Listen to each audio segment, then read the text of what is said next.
ก็โพดก็มีพุ่นนะไม่หาพันนะทุกคนเดินหนาวเย็นโมไปปักไปซื้อใช้น้ำมันบอกในที่อยากไปซื้อน้ำมันบ่มีน้ำมันสบายดีทุกคนเนาะสบายดีเนาะมื้อนี้ไฟมาลินครับในขาเข้มทางทุกคนเนาะมื้อนี้ก็ต่อยปล่อยข้ามย่างแรกแล้วก็เพิ่นก็ยังบ่ทันได้ปีฐานเลยท้ายดีบ่มื้อนี้ขายดียังเท่านี้มาซื้อซอยแน่ขาคนงามกันเนาะทุกคนขายอยู่ใส่หนาวเย็นโมปลายบ่ขายยังแน่ขายยังแน่ฮะกระโพดปิ้งก็ปิ้งเอ็นปิ้งเย็นก็มีแม่นบ่โอ้ทุกคนพุ่นน่ะปิ้งเอ็นปลากระโพดก็มีพุ่นน่ะซื้อซอยเพิ่นเด้อทุกคนเด้อฝากเนี่ยเป็นตะยาน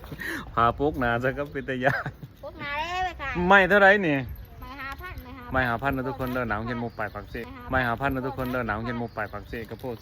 10,000ซื้อ2ฟักหาพันก็ได้คนละบรรลุหายทุกคนโอ้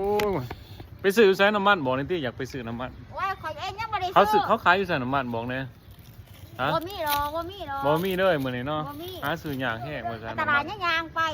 รถบ่มีน้ำมันนะ